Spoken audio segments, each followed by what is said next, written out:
Imagine you are a traveler in 14th century Europe. Evening finds you in an unfamiliar city, and you are looking for a place to stay.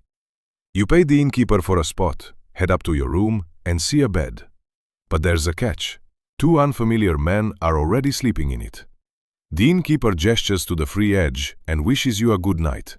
For us, this is a scenario of a nightmare, or a blatant violation of boundaries. For a person in the Middle Ages, this was an absolute mundane norm.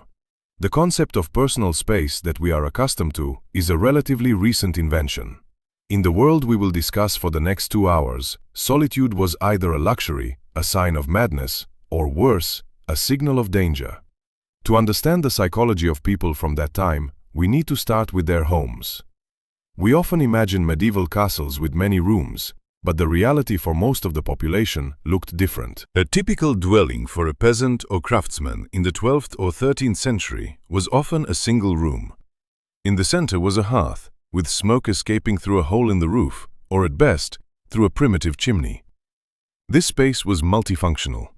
Cooking happened here, eating took place here, work was done here, and sleeping occurred here as well. In winter, animals joined this company. A cow or goat was too expensive to leave freezing in a flimsy barn. Therefore, livestock was often herded into the same hut, separated only by a symbolic partition. The warmth from the animals helped survive the cold nights, but it meant that the smell of manure, the sounds and movements of the livestock were an integral part of sleep. No one slept in silence. Snoring, coughing, a child crying, the rustling of straw, the scuffling of animals. This was the constant soundscape of life. The bed itself was a status symbol. In poor homes, people slept on straw-stuffed mattresses, thrown directly on the earthen floor, or on wooden benches. But if a family had a real bed, a wide one, with a wooden frame, it was a treasure. Beds cost a fortune. They were mentioned in wills as a separate item, passed down from father to son like a precious possession, alongside land or tools. Due to their value, beds had to be used as efficiently as possible. They were not meant for just one person. A husband and wife would sleep in one bed, and younger children could lie there too. If guests or relatives arrived, they would be placed there as well. It was cramped, but warm. There were etiquette rules. Guests were laid down according to seniority or respect. The head of the household took the spot against the wall, while the guest occupied the edge. If there wasn't enough space, servants or apprentices would sleep on the floor at the foot of the bed, sometimes on pull-out drawers, resembling modern foldable beds. Thus the bedroom was the most populated place in the house. Now, about the delicate matter of sleepwear. Historical films often depict heroes in neat nightgowns. However, documents and miniatures tell us that in the High Middle Ages, people often slept naked. There were several reasons for this. First, hygiene. Linen was expensive, and washing it was labor-intensive. Sleeping in the same shirt you wore all day, sweating and collecting street dirt, was unwise. Only wealthy people could afford a special set just for sleeping. Second, it was warmer under a shared blanket, benefiting from the warmth of neighboring bodies. The only exception was a nightcap or bonnet. Heads were especially protected from drafts, as it was believed that life force escaped through the head. The sight of a sleeping family is a row of heads in nightcaps, sticking out from under the blanket, while their bodies beneath it are completely naked. However, if we ascend the social ladder, the situation regarding loneliness does not improve. Paradoxically, it becomes even more complicated. It might seem that kings and dukes had vast castles, but the nobility lacked the very desire to be alone. Power in the Middle Ages meant publicity. A king should never be alone, because his persona is sacred, and his safety is a matter of state importance. The royal bedroom was a thoroughfare. In the morning, a ritual of awakening took place. Servants, advisors, family members, and ambassadors entered the room. The king dressed in front of a crowd. To hand the monarch a shirt or help him pull on a stocking was considered the highest privilege, one that earls and barons competed for. Conversations about politics, intrigues, and wars occurred right by the bed, while the ruler rubbed his eyes or washed his face. The same happened in the evening before sleep. Solitude was viewed with suspicion. If a feudal lord locked himself away alone, it meant he was either plotting treason, practicing black magic, or was ill. An honest person has nothing to hide. This lack of boundaries extended to the most intimate moments. In England, there was a court position that can be translated as quote, _0, _. This was a person who literally accompanied the king to the toilet, handed him water and a towel, and monitored the state of the royal bowels, reporting to the court physician. The king's health was the guarantee of the state's stability, so even his natural needs were public matters and documented. This steward was one of the most influential people in the kingdom, as he had access to the monarch's body in the most vulnerable moments and could whisper a request or advice in his ear without witnesses. No one felt shy. Shyness is a social construct that worked quite differently at that time. Let's return to ordinary people and their travels. The roads of the Middle Ages were dangerous, and inns, as we understand them today, did not exist. Travelers stopped at monasteries or inns. In the large shared dormitories of these inns, there could be several wide beds. You didn't buy a room or even a bed, but a spot in one. Sleeping closely next to a stranger, feeling their smell, their warmth, enduring their tossing and turning, this was the price for a roof over your head. Often in such rooms, people of different social classes slept haphazardly. A merchant could find himself next to a pilgrim, and a soldier next to a student. This created a unique social environment where news and diseases spread at the same speed. Moreover, the fear of the night dictated its own rules. Night was a time of darkness, a time when demons and evil forces reigned. A person left alone in a room at night was defenseless against spiritual threats. The presence of other people, even those snoring and smelling of garlic, provided a sense of safety. A group is protection. A lone person is a victim. It's interesting to trace how attitudes toward the body change. Since people lived in such close quarters, the sight of a naked body, whether their own or someone else's, was not shocking in everyday life. Children saw their parents, servants saw their masters. Of course, the church preached modesty, but everyday reality made its own adjustments. It was impossible to change clothes without exposing oneself in a cramped room. Therefore, nudity was perceived in a utilitarian way. It didn't always carry an erotic undertone. Often it was simply a quote one. Were there attempts to find privacy? Yes, but they looked different. In wealthy homes, thick curtains were hung around the bed. This created a quote too. By drawing the heavy velvet curtains, the lord and lady created their little world, separated from the servants sleeping on the floor and from drafts. These drapes were thick, often lined, and muffled sounds. Inside such a cocoon, it was warm and dark. For the poor, the only way to find solitude was to go into the woods or fields. This was done rarely, and only out of great necessity, as outside the community, a person lost their social status. It is also worth mentioning the so-called, quote, three, which we will discuss in more detail in one of the following chapters, but which is important here as well. Since people went to bed early, at sunset, to save on candles, they often woke up in the middle of the night. This period of wakefulness in the dark, lying in the same bed with family, was a time. If we could transport ourselves to Paris or London in the 13th century, the first thing that would strike our senses would not be the sight of Gothic spires or the sound of church bells. It would be the smell. A smell, dense, almost tangible, that enveloped the city like a dome and could be sensed from several kilometers away from the city gates. But let's immediately dismiss the popular stereotype that people in the Middle Ages liked to live in filth. That is not true. No one enjoyed the stench. The problem was not a desire for dirtiness, but a catastrophic gap between the growth of cities and the lack of technology to manage them. A city of that time was a labyrinth of narrow streets, squeezed between tall buildings. The sun rarely reached the pavement. Sewage, as we understand it, did not exist. So where did the waste from thousands of people and animals go? The answer is simple and frightening. It remained right here, underfoot and beneath the houses. In castles and wealthy stone houses, there were so-called guardrobes. These were small protruding alcoves in the wall, with a hole in a stone slab. Everything that fell into this hole either flew into the castle moat or simply to the foot of the wall. In the castle, the smell often penetrated inside, so in these cramped alcoves, clothes were hung.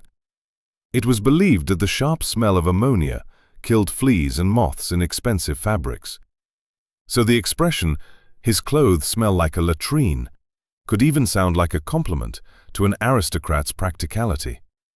In the cities, the situation was more complicated. Most townspeople used chamber pots. The contents of these pots were often thrown out the window onto the street in the mornings. The famous cry, "Garde l'eau," which distorted from French meant "watch out for the water," was a signal for passers-by to press against the wall. The authorities constantly issued decrees prohibiting this, imposed fines, and threatened imprisonment, but the practice was indelible. The streets had a special gutter in the middle for the drainage of waste, but it often became clogged.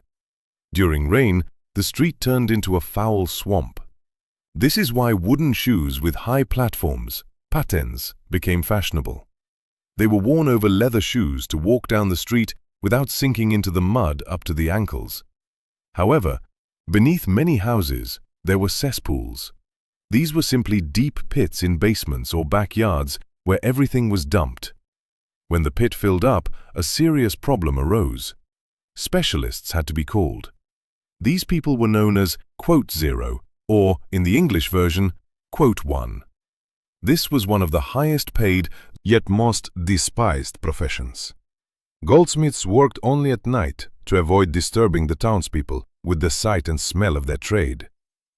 They descended into the pits, scooped out the contents with buckets, loaded them into barrels, and transported them out of town. The work was deadly dangerous. People suffocated from the fumes and died from infections. There were cases when the floor in a house rotted and residents fell into their own cesspool, which often ended tragically. If a goldsmith was lazy and dumped the contents of a barrel into the river within the city limits, he faced enormous fines. Now, about water. Washing hands before meals was a mandatory ritual. At feasts, servants brought pitchers of water and towels. Sitting at the table with dirty hands was considered an insult to the host and to God. But did people wash themselves entirely? Here lies the biggest myth. We often hear that Queen Isabella of Castile bathed only twice in her life. Perhaps this is true for that particular fanatical queen of the late period. But for an ordinary person in the 13th century, this is nonsense. People bathed, and they did it with pleasure. In large cities, there were public baths. In Paris alone, at the end of the 13th century, there were more than 20. These were popular meeting places. People would come there, steam themselves in wooden tubs filled with hot water, and use the services of bath attendants. Food and wine could be ordered there.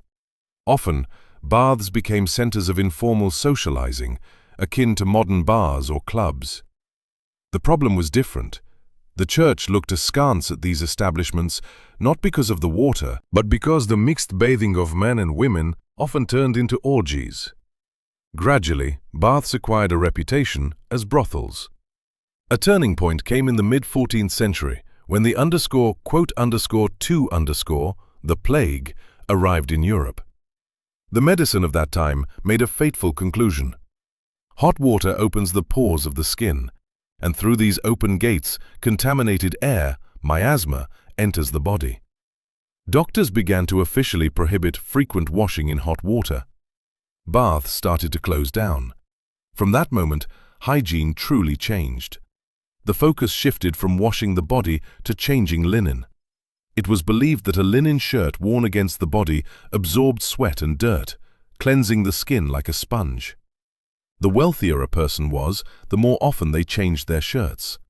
The whiteness of the collar and cuffs became the main sign of cleanliness. A wealthy merchant could change his linen every day, demonstrating his quote 3, even if his body under the shirt had not seen water for weeks. This was called quote 4, wiping the body with a clean, dry cloth. As for bad breath and dental care, people understood very well that rotten teeth meant pain and ugliness. They cleaned their teeth by rubbing them with a coarse linen cloth with crushed herbs, salt, or charcoal. Toothpicks made from noble woods or even silver were used. People chewed fennel seeds, parsley, or cloves to freshen their breath. Of course, tooth decay was a scourge, but archaeology shows that the teeth of people from that time were better than in later centuries, simply because their diet contained almost no sugar. But let's return to the topic of smells. For a medieval person, a bad odor was not just an inconvenience, it was a signal of deadly danger. The miasma theory stated that diseases were transmitted through foul air. If something smelled bad, it meant the air was rotten, and one could get sick. Therefore, perfumery was not just cosmetics, but a means of protection. Wealthy people carried pomanders, small carved balls made of metal, inside which was a sponge soaked in vinegar, musk, amber, and herbs. By bringing such a ball to their nose, a person created a barrier of good smell around themselves, believing it would repel plague and fever. The floors in homes were covered with fragrant herbs, lavender, chamomile, meadowsweet.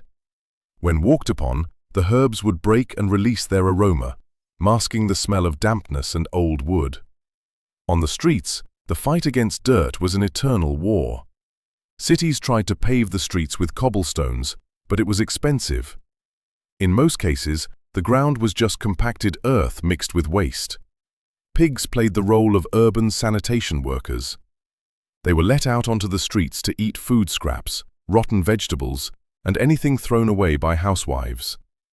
This was convenient but dangerous. Pigs are strong and aggressive animals. They could knock a child down, bite a passerby, or undermine the foundation of a house. A notable incident occurred in France in the 12th century. Young Prince Philip, the son of King Louis the Fat, was riding a horse down a Paris street. Suddenly, a black pig jumped out from a pile of garbage under the horse's hooves. The horse got scared, reared up, and threw off its rider. The prince hit his head on a stone and soon died.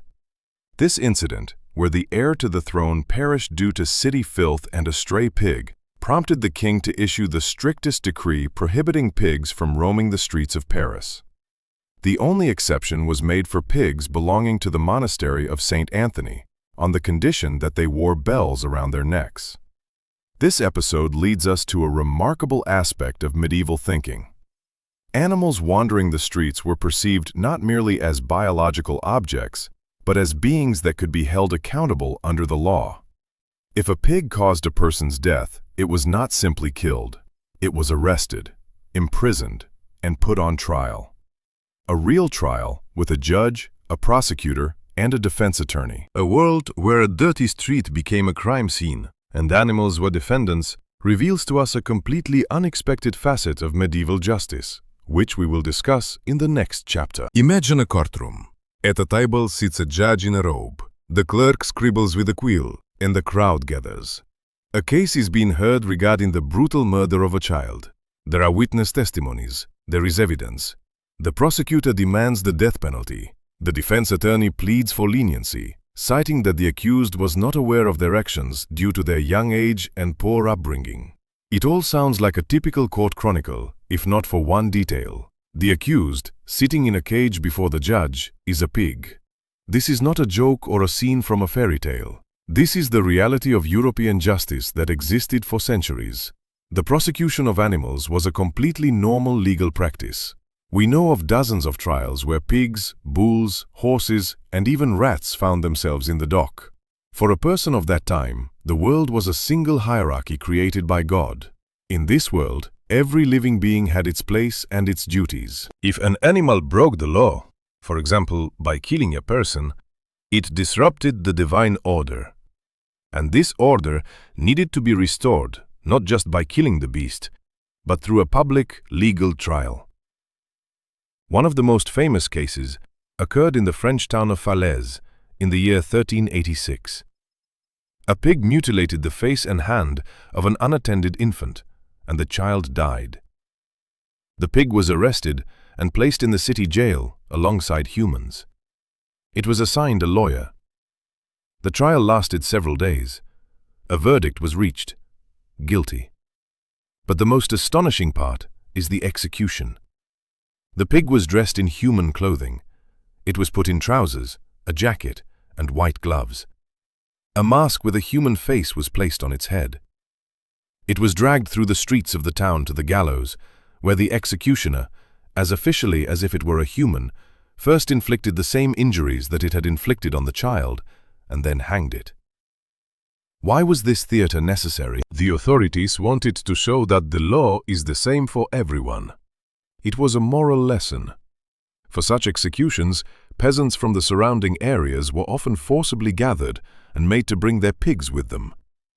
It was believed that the animals, witnessing the execution of a fellow creature, would understand and refrain from committing crimes.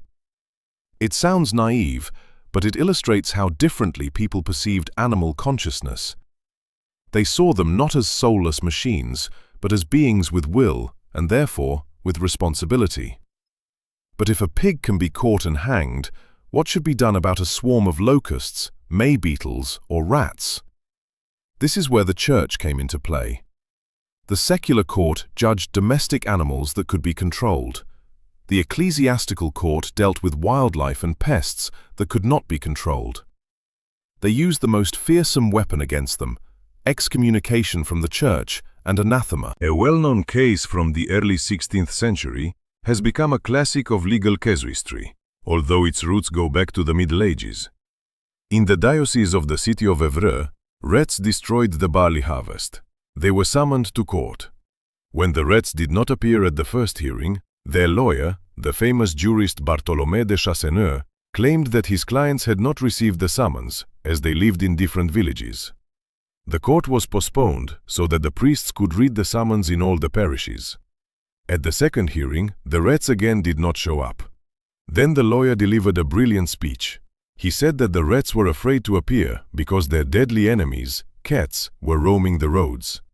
According to the law, the accused has the right not to appear in court if their life is threatened on the way.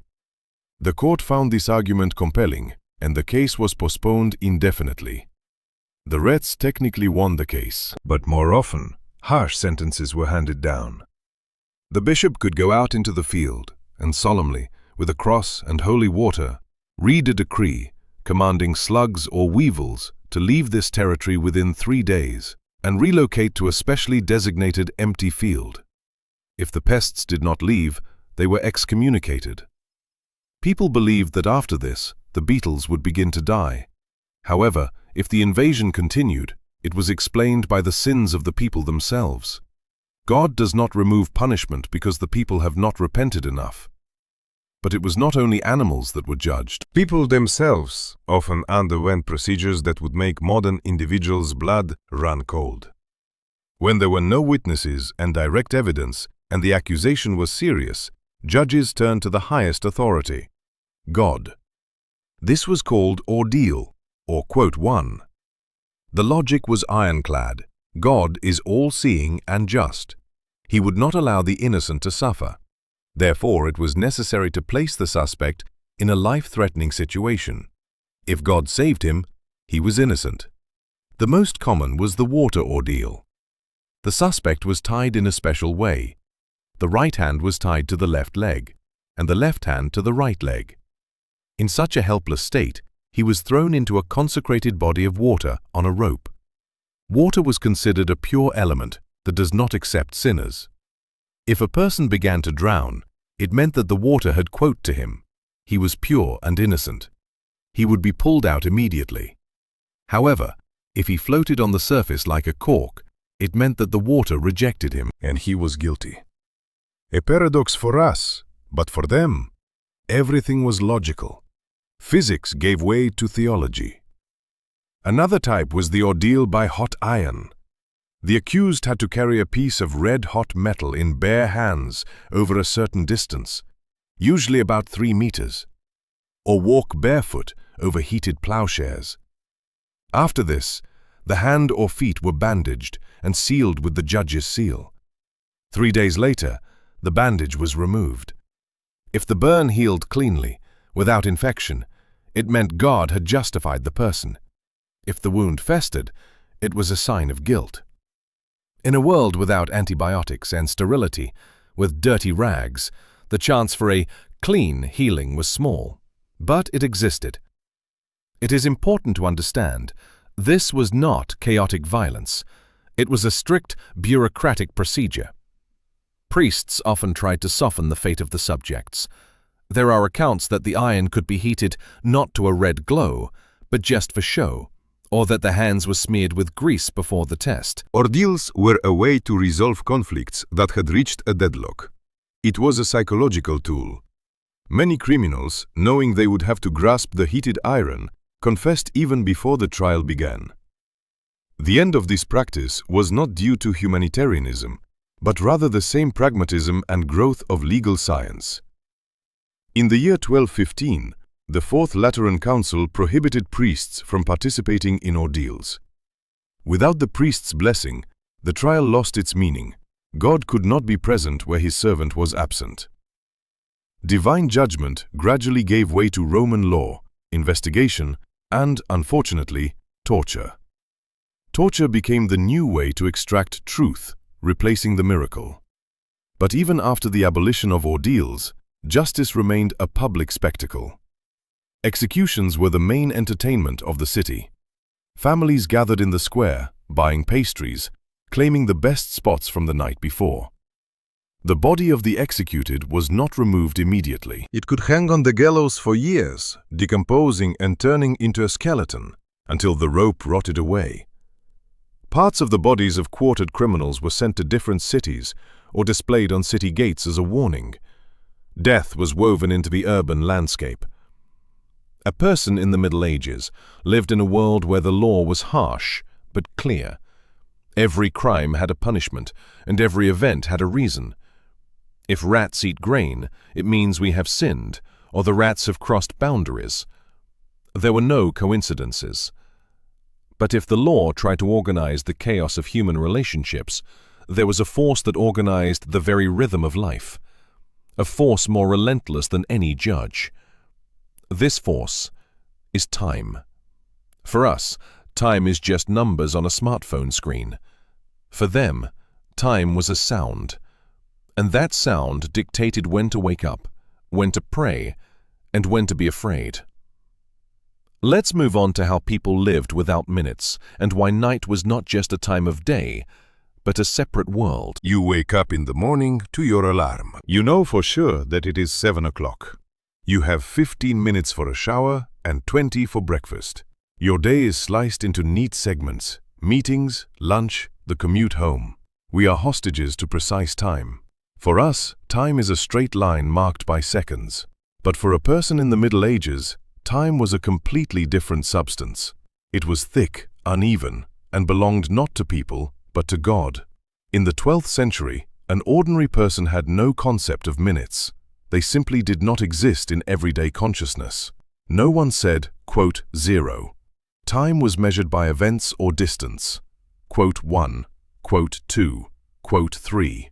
The smallest unit of time was often considered to be the time it took to recite the quote 4 prayer.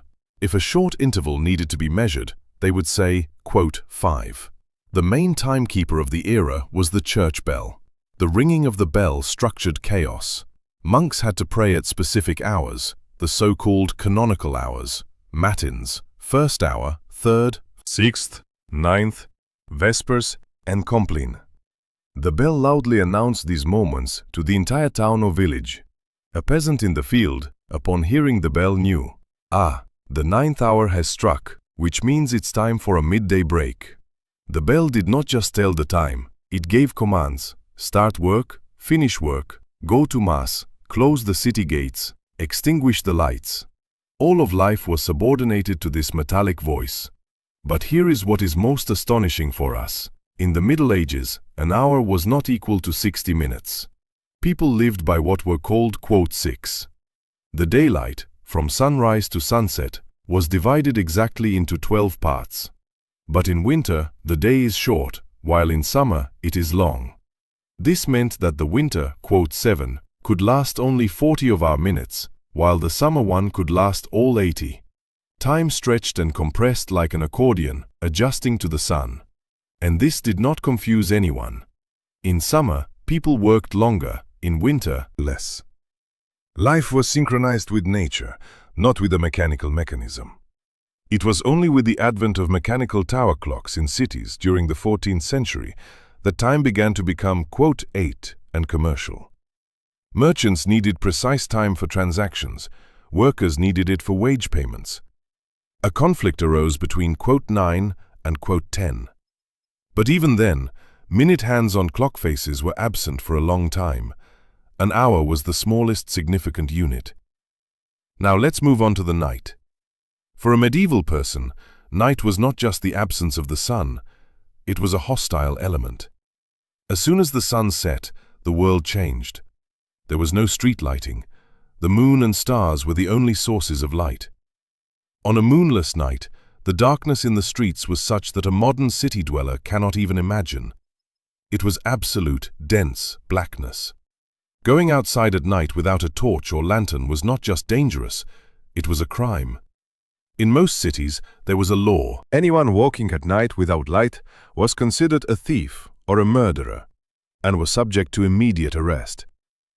The night watch had the right to detain any _quote _11 _. An honest person sleeps at home at night. If you are not sleeping, you are plotting evil. Moreover, the night was filled with mystical terror. Darkness was the time for demons, witches, werewolves, and the dead to roam.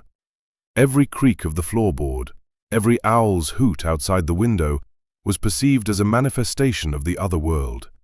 People tightly shut their shutters, not only against thieves, but also against the evil eye, against the harmful night air. But the most interesting discovery by historians in recent years concerns how exactly people slept.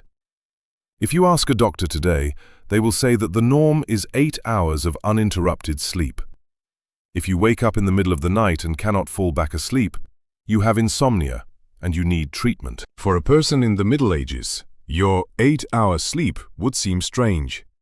The norm was what is called biphasic or two-phase sleep.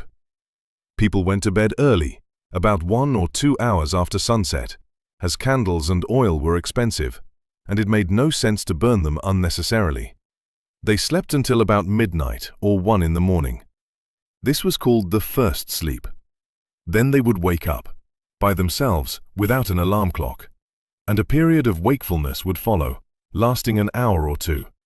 What did people do in the middle of the night in complete darkness? It was a time of remarkable intimacy. During this hour, while the whole world was quiet, peasants and townsfolk remained in their beds. They prayed. They reflected on the dreams they had just seen. They quietly talked with their spouses, discussing household matters or problems with the children. Neighbors did not hear them. The children were asleep, and work did not distract them. It was the only time for calm communication. Many doctors of that time wrote that the interval between the first and second sleep was the best time for conception and physical pleasures, as the body was rested after the day's labor and the food had been digested. After this hour or 2 of wakefulness, people would again feel drowsy, and they would fall into the second sleep, which lasted until dawn. Mentions of this sleep pattern are scattered throughout various sources, from Chaucer to medical treatises and court records. "I woke up after the first sleep" was a common phrase in witness testimonies. This rhythm only disappeared with the advent of cheap artificial lighting in the 19th century, when we learned to extend the day and compress the night into one continuous block.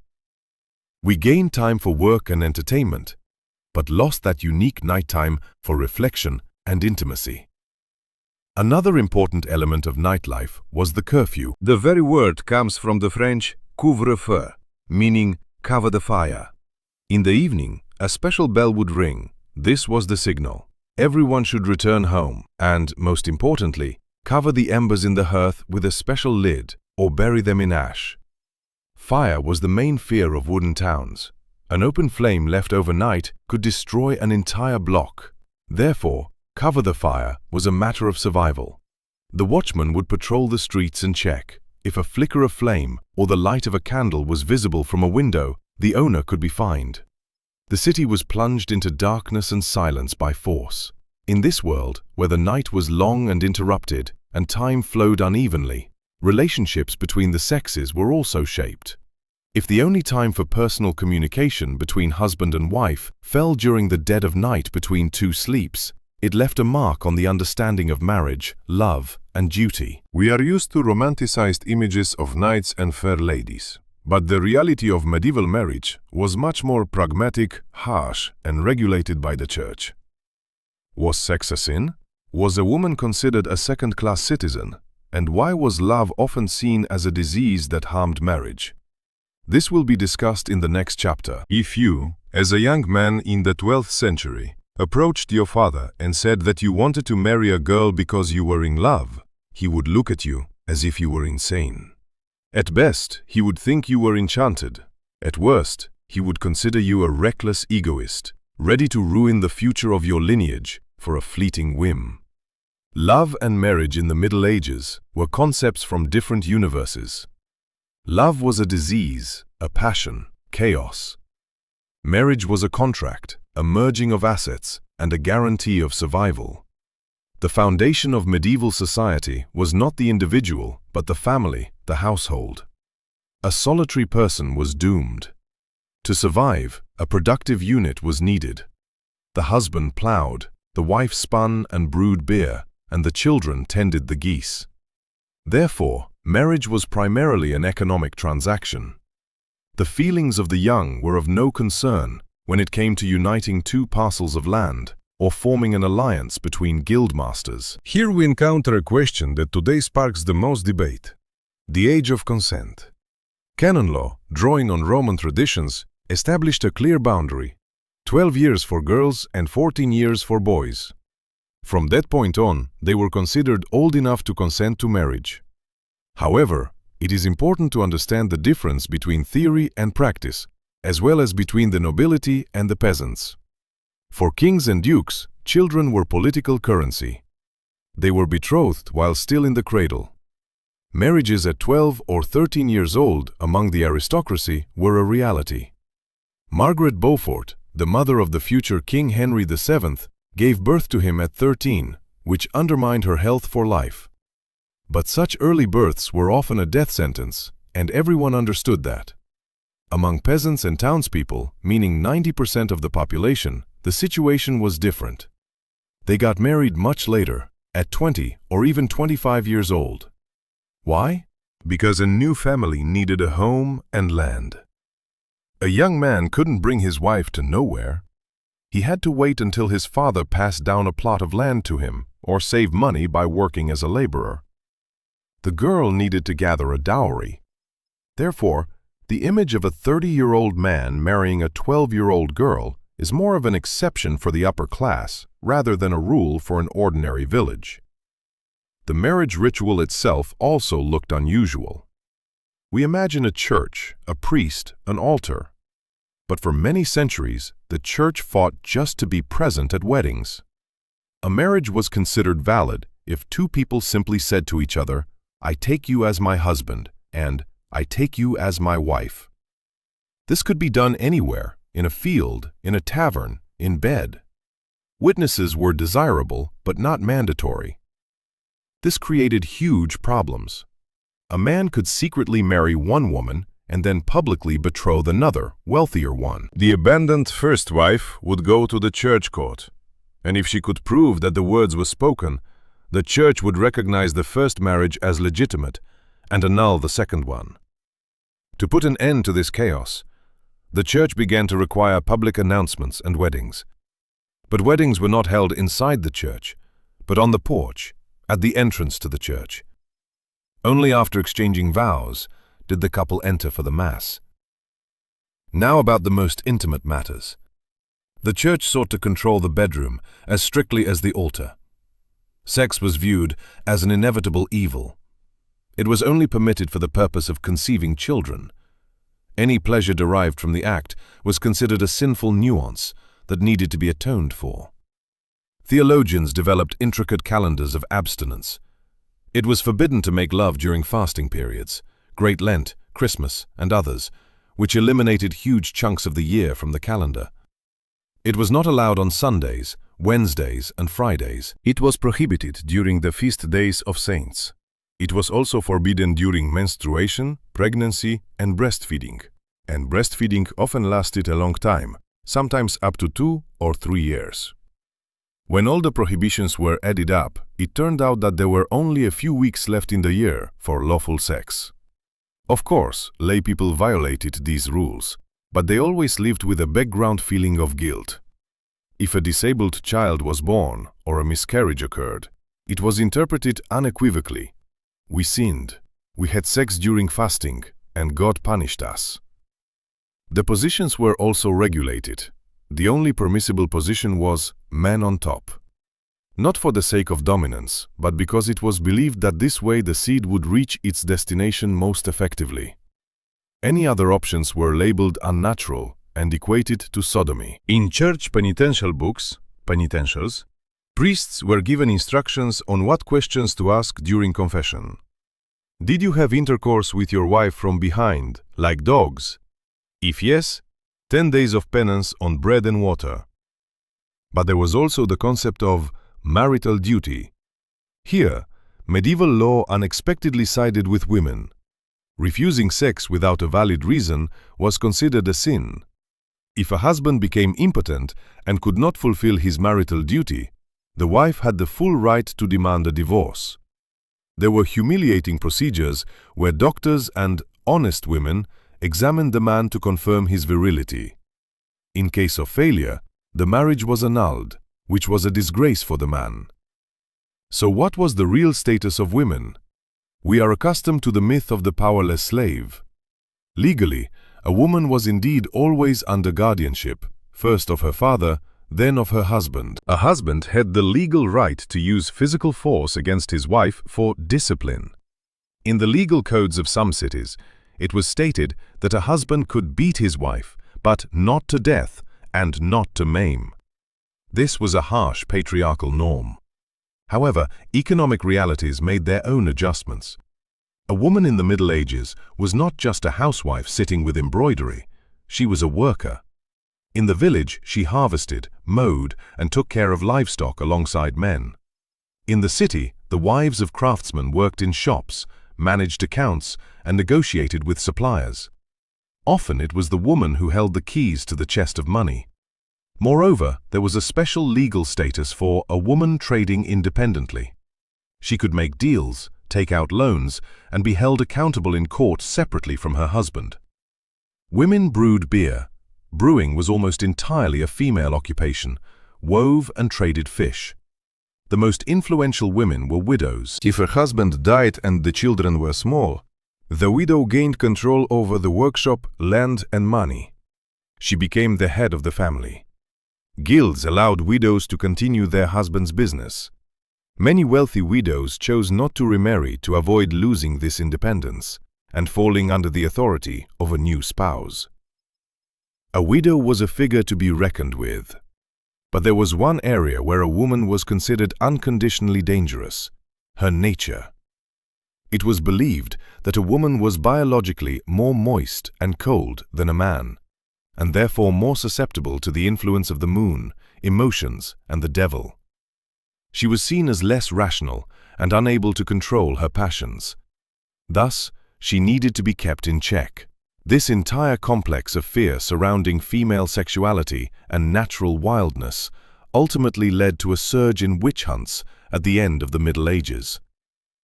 A witch was a woman who had gone out of control, yet, despite the harshness of the laws, people remained human. In letters and chronicles, we find evidence of touching attachment, care, and true partnership.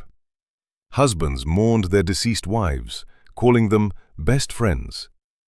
Couples aged together, raised children, and tried to survive. And survival was not easy, because no matter how fortunate your marriage was, and no matter how righteously you lived, a threat hung over every home, more terrifying than war. It was hunger. An empty table was a common sight for most Europeans.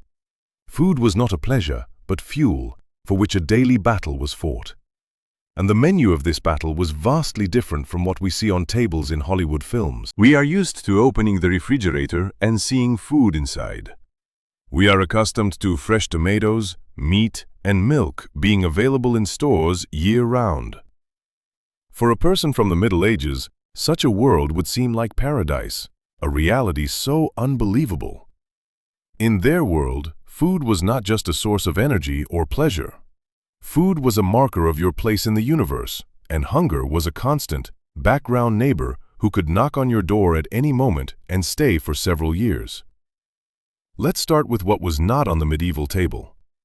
There were no potatoes, corn, tomatoes, bell peppers, zucchini, tea, coffee, or chocolate. All of this would arrive from America much later. The foundation of the diet, its alpha and omega, was bread. Everyone ate bread, from the king to the beggar. But the bread was different. On the Lord's table there was white bread made from sifted wheat flour, soft and airy. A peasant's bread was dark, heavy, made from a mixture of rye, barley, oats, and sometimes beans or acorns if the year was bad. This bread was so coarse that it acted like sandpaper, wearing down teeth to the gums by the age of 40. Bread served not only as food, but also as a plate. For a long time, plates, as we understand them, were not used. Food was placed on trenchers, large slices of stale bread cut from a loaf. This bread absorbed sauce, fat, and meat juices. At the end of the meal, wealthy people would give these fat-soaked crusts to the poor or throw them to the dogs. The poor would eat their plate themselves. It was a zero-waste cycle. But the most interesting aspect is the attitude towards vegetables and meat. In the medieval mindset, there existed a great chain of being. Everything that exists was arranged in a hierarchy, from the earth to the sky, from the lower to the higher. Food had to correspond to the status of the eater. Vegetables that grow in or on the ground, turnips, onions, garlic, cabbage, carrots, were considered food of the lower sort. They belonged to the element of earth, which means they should be owned by those who worked the land, the peasants. An aristocrat could be genuinely offended if offered a stew made from turnips. Medical treatises stated that vegetables are coarse, poorly digested, and cause bad blood and melancholy in a noble person. Fruits that grow on trees were considered of a higher rank, but they were also viewed with suspicion. It was believed that raw fruits could cause fever and stomach upset. Therefore, apples and pears were always baked or boiled. The idea of eating a fresh apple for vitamins would have seemed to them a suicidal folly. Meat is the food of lords, but even here a hierarchy existed. Pork was for the common folk. Beef was for soldiers and craftsmen. And for the highest nobility, what flew in the sky, birds, was reserved. Swans, peacocks, herons, cranes, and small songbirds were the adornments of a royal feast. They are closer to God, which means their flesh is the most noble. Now, let's discuss the main problem of the era: food preservation. There are no refrigerators. If you slaughtered a cow in November, which is when mass livestock slaughter occurred, as there was nothing to feed the animals during winter, you needed to preserve that meat until spring. The only available preservative was salt. Meat was salted in huge barrels. It was dried and smoked until it resembled wood. As a result, for most of the year, from late autumn to early summer, people ate salted meat. Before cooking, this meat had to be soaked in water for hours to remove some of the salt, but the taste still remained distinctive. Fresh meat was a seasonal luxury. This is where the myth about spices comes into play. It is often said that in the Middle Ages, A lot of pepper, cinnamon, and cloves were used to mask the taste of rotten meat. This is not true. Spices cost an exorbitant amount of money. A pound of pepper could cost as much as a good horse or a peasant's annual income. Spending precious pepper to save a piece of rotten pork is economic absurdity. Wealthy people used spices to showcase their wealth, not to hide decay. If you can afford saffron, you certainly have money for fresh meat. However, the poor truly masked flavors, but not with pepper, rather with what grew in their gardens: garlic, onions, mustard, dill. Garlic was called "5", a universal remedy in seasoning.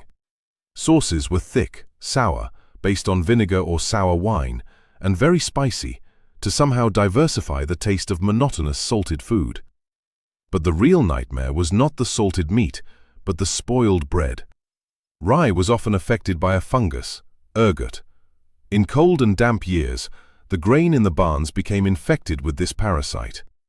If such grain was ground into flour and baked into bread, it turned into a slow-acting poison. The disease caused by ergot is known today as ergotism. In the Middle Ages, it was called, "6". The symptoms were horrific. At first, a person felt tingling in their fingers. Then, an unbearable burning began, as if the limbs were on fire. Blood vessels constricted, and gangrene set in. Fingers, ears, and noses turned black and fell off. At the same time, a person often experienced intense hallucinations, delirium, and convulsions. Entire villages could go mad and perish in a single winter. People did not understand the cause.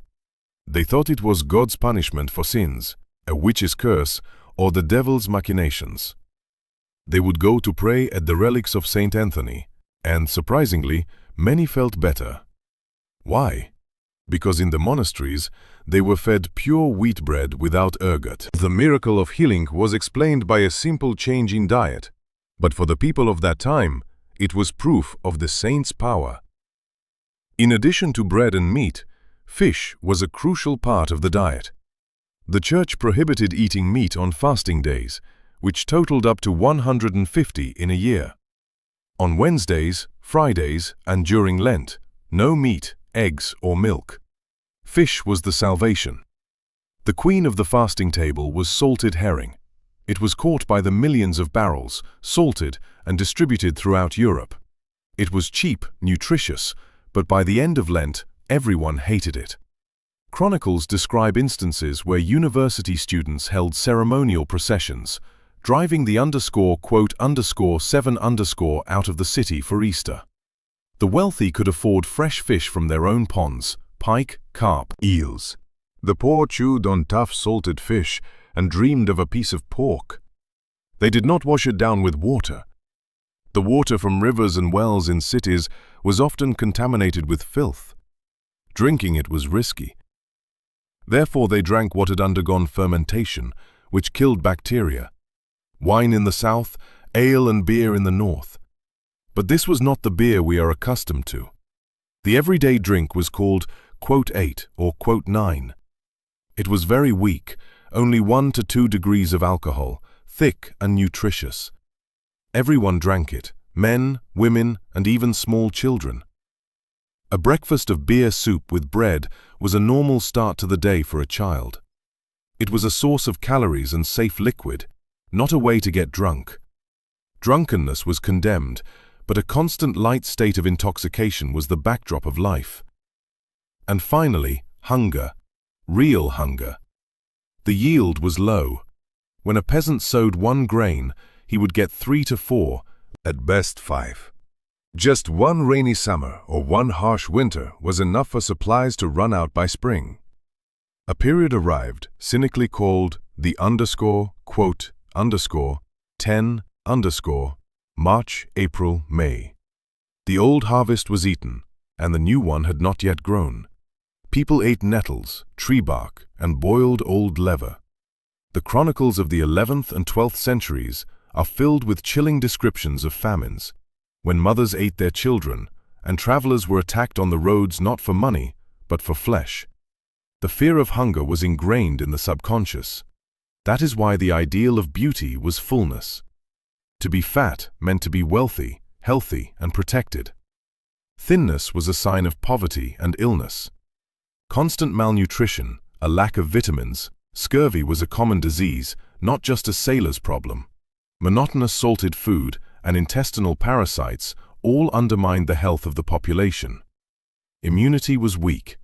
Any cold could become fatal. And when a person fell ill, whether from overeating at a feast or from hunger in a hut, they fell into the hands of medieval medicine. Medicine that was often more dangerous than the disease itself. How did doctors diagnose by the stars? Why did they taste the patient's urine? And is it true that the main remedy for everything was to bleed the patient until they fainted? Welcome to the chamber of the medieval healer. Imagine that you fell ill in 14th century Paris. You have a fever, a pain in your side, and you are coughing. You call for a doctor. A man arrives wearing a long cloak, with a leather belt and a serious expression. The first thing he does is not listen to your lungs or measure your blood pressure. He pulls out a special glass flask called a matula and asks you to fill it with your urine. Then begins a process that would shock a patient today. The doctor holds the flask up to the light, assessing the color and clarity of the liquid. He shakes it, checking for sediment. He smells it, and finally he takes a sip and tastes your urine. This is not a perversion or quackery, it is a strict medical protocol. The taste of urine could tell the doctor a lot. If it is sweet, that is a sign of a disease we now call diabetes. If it is salty or bitter, it indicates other imbalances. Urine diagnosis was so important that the matula became a symbol of medicine, just as the stethoscope is today. To understand how you will be treated further, one must grasp how people envision the human body. Forget about viruses, bacteria, and cells. Medieval medicine was based on the ancient theory of humors. It was believed that the human body consists of 4 fluids: blood, phlegm or mucus, yellow bile, and black bile. Health is the balance of these 4 elements. Illness is a disruption of that balance. If you have a fever and your face is red, it means you have an excess of blood. If you are sluggish and pale, it indicates an excess of phlegm.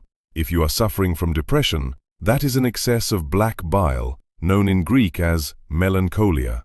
The logic of treatment was ironclad. If there is too much of something, it needs to be removed. Excess fluid must be expelled from the body at all costs. Therefore, the main tools of the physician were not medicines as we understand them today, but rather emetic powders, powerful laxatives, enemas, and, of course, bloodletting. Bloodletting, or phlebotomy, was the universal answer to everything. Have a headache? Let's draw some blood. Indigestion? Let's draw some blood. Lovesickness? Bloodletting will help with that too. It was believed that along with the bad blood, toxins and overheated humors would leave the body.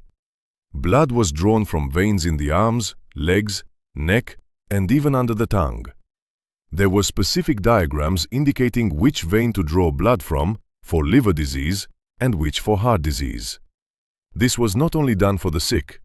Monks in monasteries underwent bloodletting regularly, several times a year, for preventive purposes. Afterward, they were entitled to a special ration and exemption from heavy work for 3 days to regain their strength. For many, this was a kind of vacation. But the physician did not make the decision alone. He looked to the sky. Medicine and astrology were inseparable. The human body was considered a microcosm, reflecting the macrocosm of the universe. Each zodiac sign corresponded to a specific part of the body. Aries was associated with the head, Taurus with the neck, Gemini with the shoulders and arms, and Pisces with the feet. There were specific diagrams known as the zodiacal man. A surgeon was not allowed to touch a part of the body with a scalpel if the moon was in the constellation governing that part. Operating on a leg when the moon was in Pisces was considered criminal negligence. The patient would bleed to death. The physician had to be a mathematician and astronomer to calculate the exact time for administering a bitter mixture or making an incision in a vein. Now, about those who did the cutting. In the Middle Ages, there was a clear division. There were physicians, learned doctors who had graduated from university. They knew Latin, quoted Galen and Avicenna, diagnosed based on the stars and urine, but they did not touch the patient with their hands. Cutting flesh, digging through pus and blood, was considered a dirty job, unworthy of a philosopher. This dirty work was done by barbers. Yes, those same people who trimmed beards and hair. The barber surgeon was a craftsman. He knew how to set dislocations, extract teeth, amputate gangrenous limbs, and lance abscesses. The famous red and white striped pole, which is still hung outside barbershops today, is a reminder of that time. The red color symbolizes bloodied bandages, the white symbolizes clean ones, and the pole itself represents the stick that the patient would grip during the procedure, causing the veins to swell and making it easier to endure the pain. The bandages were washed and dried in the wind, wrapped around the stick. This is how this symbol was born. Surgery was hell on earth. Anesthesia, in the modern sense, did not exist. They used sponges soaked in opium, bleach, and mandrake, which were placed on the patient's face to inhale the fumes and fall into a stupor. But there were problems with the dosage. A little less, and the patient would wake up in pain under the knife. A little more, and they would never wake up again. Most often, alcohol or just strong assistance were used to hold the patient down. Speed was the main quality of a surgeon. An amputation had to be performed in a matter of minutes before the person died from shock. Bleeding was stopped by cauterization. Hot iron was applied to the stump, or boiling oil was poured on it. The smell of burning flesh, screams, blood. The operating room resembled a torture chamber. Nevertheless, surgeons achieved remarkable successes. They could remove stones from the bladder, perform cataract surgeries by piercing the eye with a needle and displacing the cloudy lens, and even conduct trepanation of the skull. Archaeologists find skulls with traces of healed holes. This means that people survived after having their heads drilled. It was believed that evil spirits or vapors that caused epilepsy and migraines could escape through the openings. And what about medicines? The pharmacy was a mix of botany and magic. Anything could be a remedy. A popular treatment was theriac, a complex mixture of 50 or 60 components, including snake meat, opium, rare herbs, and powdered precious stones. It was considered a universal antidote and a cure for the plague. Even stranger ingredients were used. Powder from mummies, real Egyptian mummies were ground into dust, was regarded as a powerful medicine. Crushed unicorn horn, actually a narwhal tooth, cost a fortune and was used to test food for poisons. Pigeon droppings, live frogs, or the innards of a puppy were applied to the affected area. The most frightening part was that doctors genuinely believed in these methods. And sometimes it worked, thanks to the placebo effect or because some herbs actually had antiseptic properties. For example, mold from bread was applied to wounds long before the discovery of penicillin. But more often than not, if a patient recovered, it was not due to the treatment, but in spite of it. A strong immune system and the will to live were the main allies of the sick. Pain was a constant companion of humanity. Toothaches, joint pain from dampness, pain from old injuries that had healed incorrectly. People learned to endure. The Church taught that pain was a test of faith, a purification of the soul. The suffering of Christ was a model to emulate. Complaining was not customary. But while adults could still endure pain, grit their teeth, and survive bloodletting, the most vulnerable group was those who could not even express where they hurt.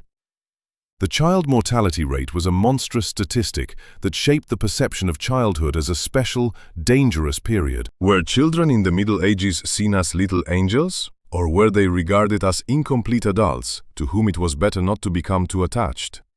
This will be discussed in the next chapter. If you look into family chronicles or church registration books from the 12th or 13th century, one detail will strike you. The same names are repeated in one family over and over again. A couple has a son, and they name him Jean. 2 years later, Jean dies. The next child is born, and he is named Jean again. This can happen 3 times. This is not a lack of imagination. It is a desperate attempt to preserve the family name, to pass it on to a living bearer. Because the odds of survival were a cruel lottery. The statistics of that time are approximate, but historians agree on one thing. 25 to 30% of children died before reaching 1 year of age. Another similar percentage did not survive to 10 years old. In some regions, and in bad years, only half of those born reached adulthood. The death of a child was not a tragic accident, but a very ordinary event in family life. This has led modern historians to theorize that medieval parents placed an emotional block. They say that they intentionally did not become attached to their children until they grew up, to avoid going mad from grief. It was even said that in the Middle Ages there was no sense of childhood. A child was simply seen as an unfinished adult. But documents, letters, and court reports tell a different story. Parents loved their children immensely. Mothers went mad with grief over their cradles. Fathers paid huge sums of money to doctors. Chronicles describe instances where parents threw themselves into burning houses or turbulent rivers, trying to save their little ones, and perished along with them. Love existed. It simply existed in a state of constant readiness for loss. An infant's life began with tight swaddling. This was not just clothing, but a medical procedure. It was believed that an infant's bones were soft, like wax. If they were not tightly secured with strips of cloth, the child would grow up crooked or deformed. Infants were wrapped into a motionless cocoon, leaving only their heads exposed. In poor homes, where the floor was made of dirt and chickens, pigs and rats scurried about, such a bundle with a child was often hung on a hook in the wall or from the ceiling. This was the only guarantee of safety while the mother worked in the field or by the hearth. The hygiene of infants was, to put it mildly, specific. There were no diapers. They used moss, straw, or rags, which were not changed as often as one would like. But the most terrifying enemies were not dirt, but fire and water. Coroner's reports, investigators of cases of violent or sudden death, are filled with gruesome domestic details. Children perished by the dozens right inside the home. The world of adult objects was a deadly trap for a small person. But if a child managed to survive the dangerous early years, a milestone was reached, 7 years old. This was the official quote. From the age of 7, the Church believed that a person was already capable of distinguishing good from evil, and therefore could sin and bear responsibility for their actions. A 7-year-old child could already be brought to court. Of course, they were not executed, but they could be publicly whipped or sent to a reform school. At 7 years old, childhood, as we understand it, came to an end, and preparation for work began. In peasant families, children received their responsibilities: herding geese, gathering firewood, carrying water, helping in the fields. There were fewer games, although they still existed. Archaeologists find clay knights, dolls, miniature dishes, but even the games were rehearsals for labor. Boys played at war or plowing, while girls played at motherhood and household management. Among the nobility and wealthy townspeople, there existed a practice that seems cruel to us. Quote, for or raising a child in another family. A child aged 7 to 10 would be sent to live in the house of another feudal lord or master. The son of a count might be sent as a page to a duke. The son of a merchant would become an apprentice to a business partner in another city. Why give your own child to strangers? The logic was pragmatic. Parents love their children too much and will spoil them.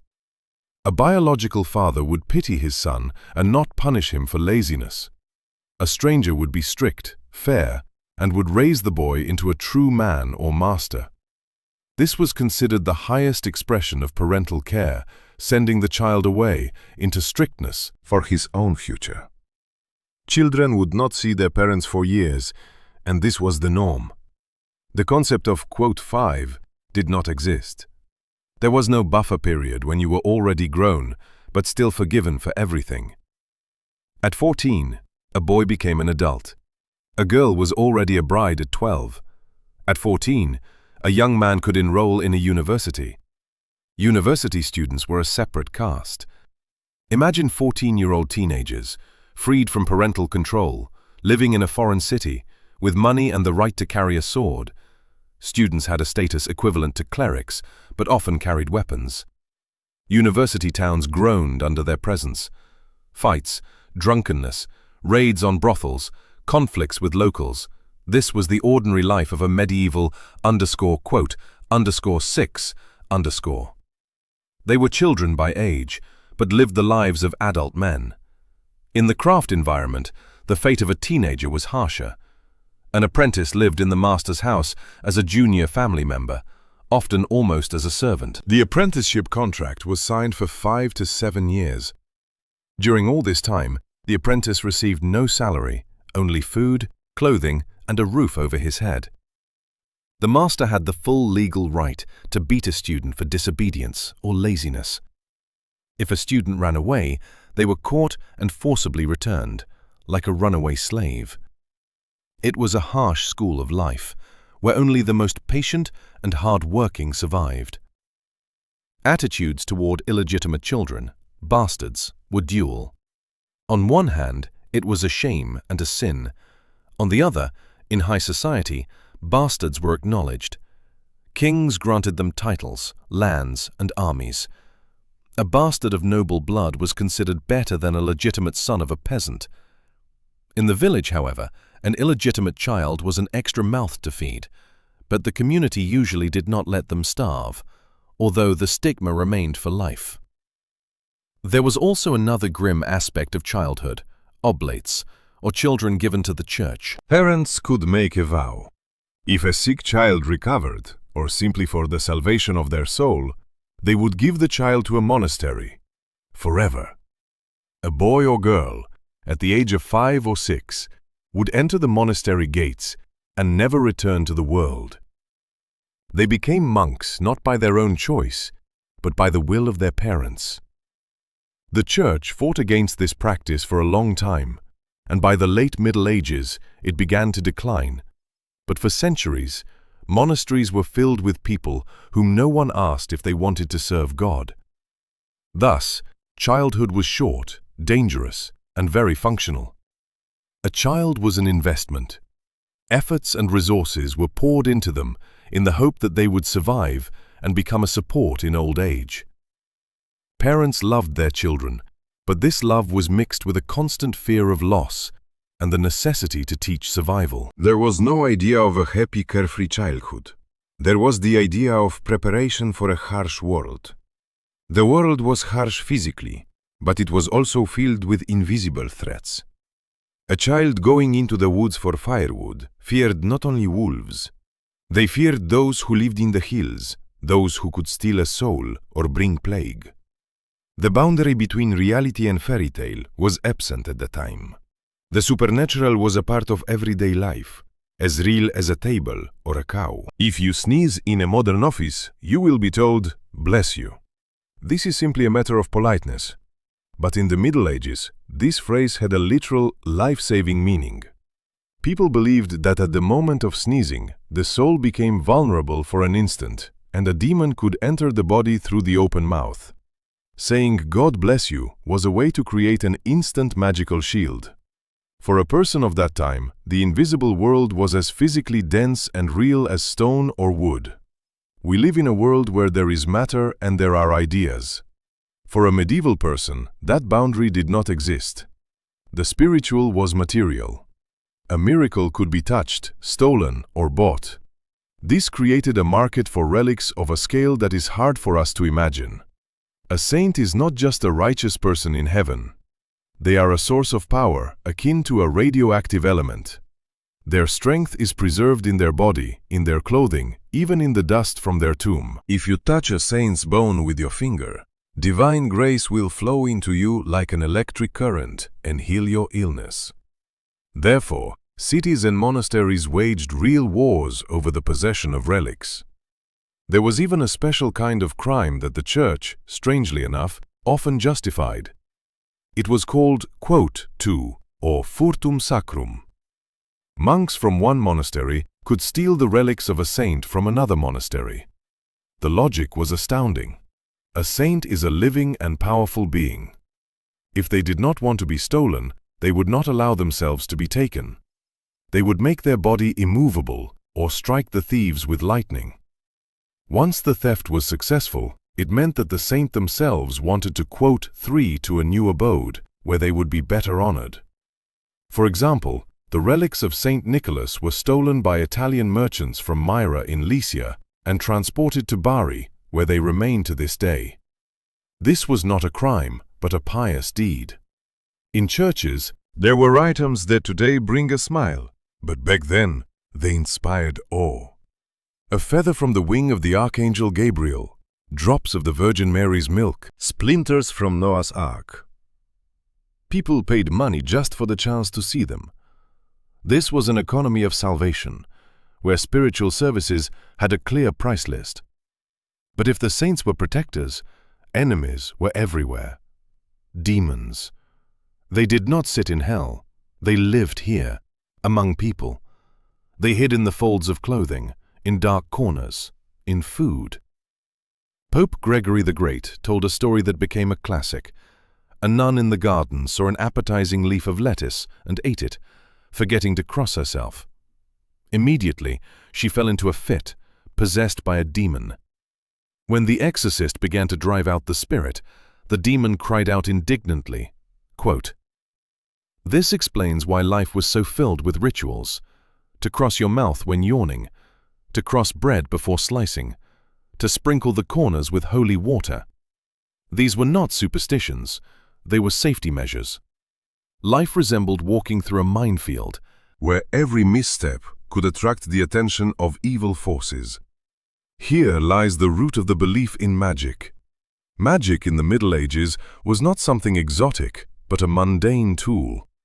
If a cow stopped giving milk, it was not biology, it was that the neighbor cast an evil eye. If a husband fell out of love, he was enchanted. People went to local healers and witches for amulets and spells, as casually as we go to the pharmacy. The church condemned this, but at the parish level, priests often participated in such rituals themselves, sprinkling fields against caterpillars or reciting incantations over sick livestock. However, by the end of the Middle Ages, in the 15th century, the atmosphere thickened. The church began to see folk magic not just as foolishness, but as a conspiracy. The image of the witch as a servant of Satan began to take shape.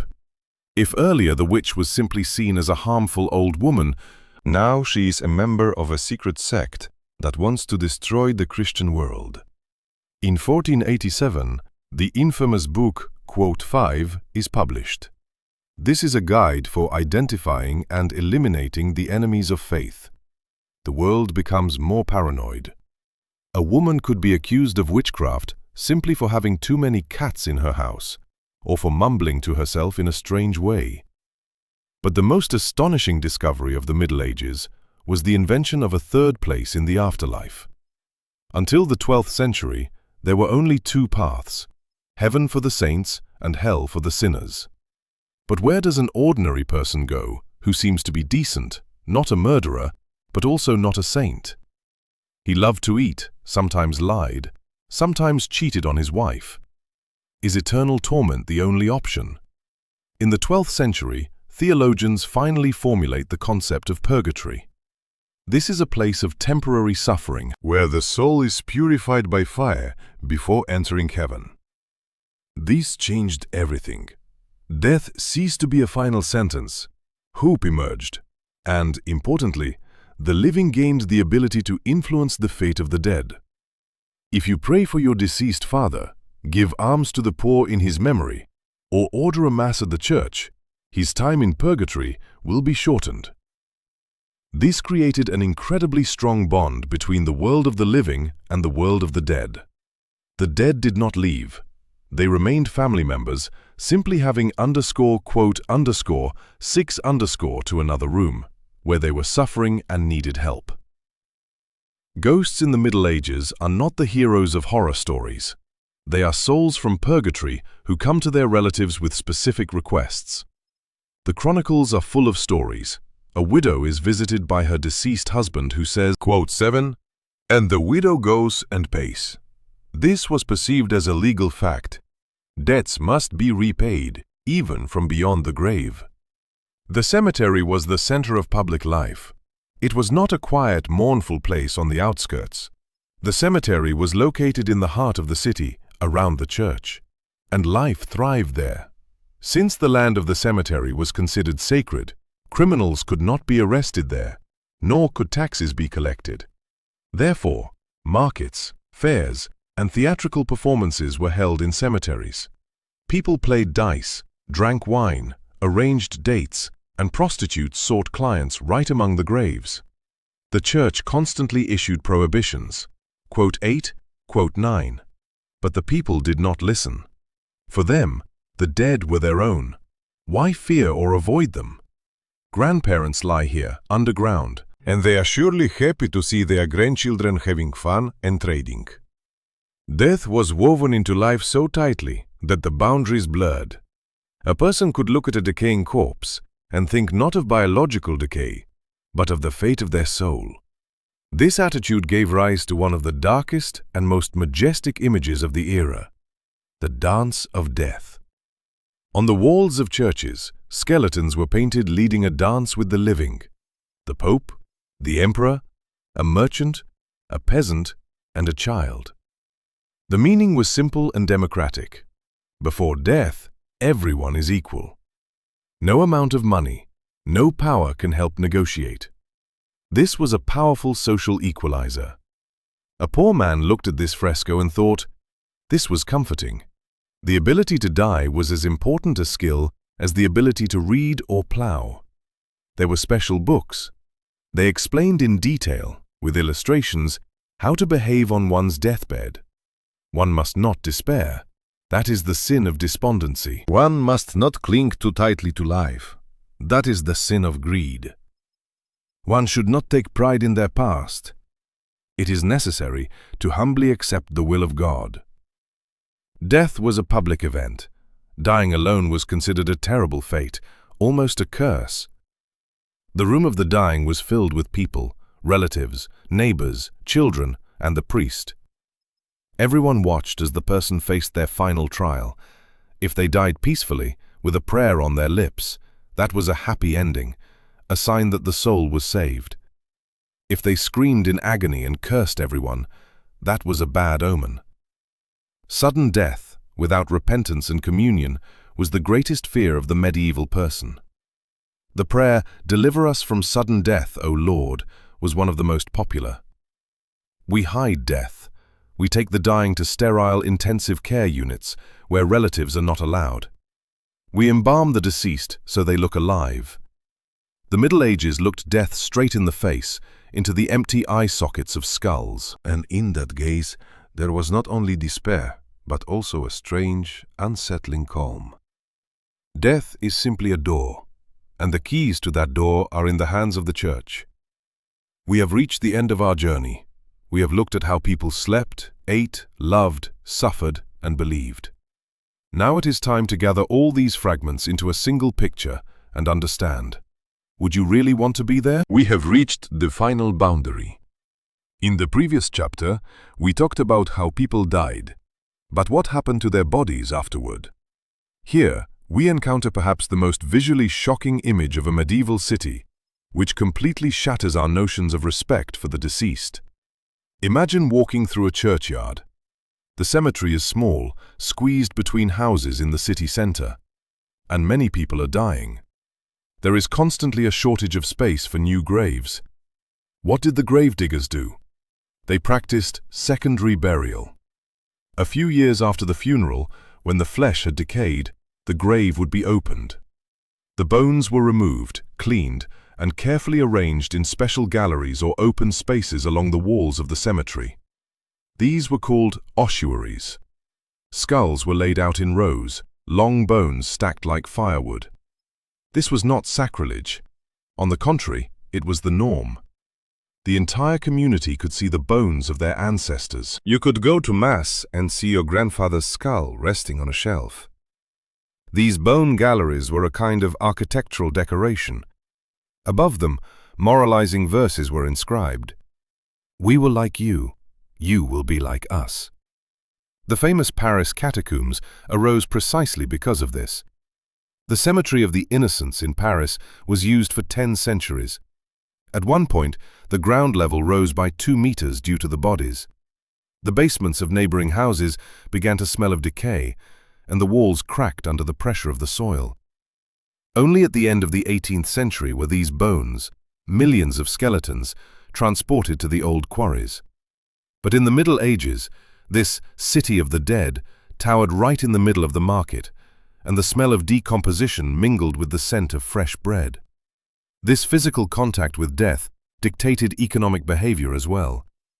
The will was the main document of life. A person saved money not for retirement or for travel, he was saving for death. In the wills of that time, it was detailed not only who would inherit the chest of clothes, but also how many pounds of wax needed to be burned at the funeral, how many mourners to hire, and how much food to distribute to the poor. Wealthy people literally tried to buy themselves a place in heaven. They founded chapels and paid priests to hold masses for the eternal rest of their souls. "As long as this stone stands," they wrote in the documents, it was a huge industry of memory. People feared not that they would disappear, but that they would be forgotten in prayers, and their suffering in purgatory would be prolonged. But there was an even more global fear. The medieval person lived with a constant feeling that the world was old, decrepit, and about to collapse. The idea of the apocalypse was not a horror story from a movie, but a weather forecast for tomorrow. Mundus senescit. The world is aging. This phrase was repeated by chroniclers. They witnessed wars, plagues, and famine, and considered these to be clear signs that the Antichrist had already been born and the Last Judgment was near. People in the year 1040 or 1500 were not planning a bright future for their grandchildren. They were preparing for the end of history. This gave life a special tension. Why invent something new if time is running out? Why change the social order if soon the Lord himself will judge everything? This feeling of living on the edge explains the incredible intensity of emotions that historians note. Medieval people were unrestrained in their anger and joy. They cried uncontrollably during sermons. They fell into furious rage over a sideways glance. They laughed until they collapsed at carnivals. They did not have our restraint. Their lives were bright, contrasting, rough, and a very short flash between 2 eternities. Let's look back at those 10 chapters we've covered. The picture we have created may shock or disgust. We saw a world where 5 people sleep in one bed, and this is called comfort. A world where the smell of waste on the street is the smell of home. Where a pig can be tried and executed like a criminal. Where night is the time for demons, and quiet conversations between the first and second sleep. Where marriage is a deal, and love is a dangerous disease. Where for most of the year, the table is filled with salted fish and coarse bread, and a fresh apple is considered harmful. Where a doctor tastes your illness and treats it with pain. Where children are little workers who can disappear at any moment. Where the dead do not leave, but remain neighbors demanding attention. It is easy to look down on them and say, how wild and dirty they were. But that would be a mistake. They were not any less intelligent than us. They built cathedrals that we cannot replicate. They created universities where we learn. They invented the banking system, musical notation, glasses, and mechanical clocks. Their strange norms were responses to the conditions of their lives. They slept together because it was cold. They did not wash in hot water because they feared the plague. They judged animals because they believed in justice for every creature of God. They believed in magic because they needed protection in a world full of unpredictable threats. The medieval person survived. Despite hunger, epidemics, and wars, they survived and gave life to us. If we found ourselves there, we would most likely perish in the first week, from infection, from ignorance of social codes, or from an inability to cope with coarse food. Yet they knew how to find joy where we see only suffering. History is not a mirror in which we admire our progress. It is a window into another world. And looking out of this window, we must understand what seems normal to us today, our smartphones, our sterility, our loneliness in apartments, our faith in science, may appear to our descendants in 500 years as just as strange, wild, and inexplicable a ritual. We are not the pinnacle of creation. We are merely another link in the chain. And perhaps someday, a distant descendant will read a script about the strange people of the 21st century who voluntarily sat for 8 hours in front of glowing rectangles, drank bitter black water to stay awake, and believed that a photograph of food was more important than the food itself. Thank you for taking this journey into the past. And remember, the past has not gone anywhere. It is in our language, in our habits, and in our genes.